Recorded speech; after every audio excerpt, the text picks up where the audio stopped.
Dari Aceh. Warganya sudah warga Palembang belum? RT. Pak RT.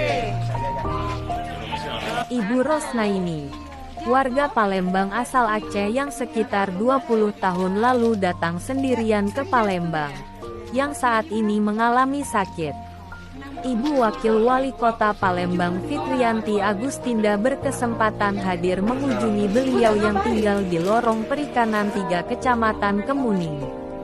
Bu Fitri mengajak Bu Rosnaini untuk menjalani perawatan medis di Rumah Sakit Bari Palembang.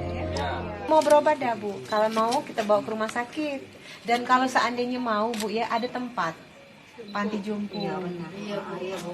Di sana kan ada seusia ibu, tapi kalau di sana ibu tidak mesti bayar, ibu dapat tempat, ada makan. Kalau sakit ada yang ngontrol, ada yang melihat. Kalau sewaktu-waktu ibu kepengen misalnya berkunjung ke keluarga ini juga bisa. Keluarga dari sini juga mau datang juga boleh. Kayak gitu, bebas. Tapi ibu punya tempat berteduh yang memang dipelihara oleh pemerintah, namanya panti jompo. Mau Bu?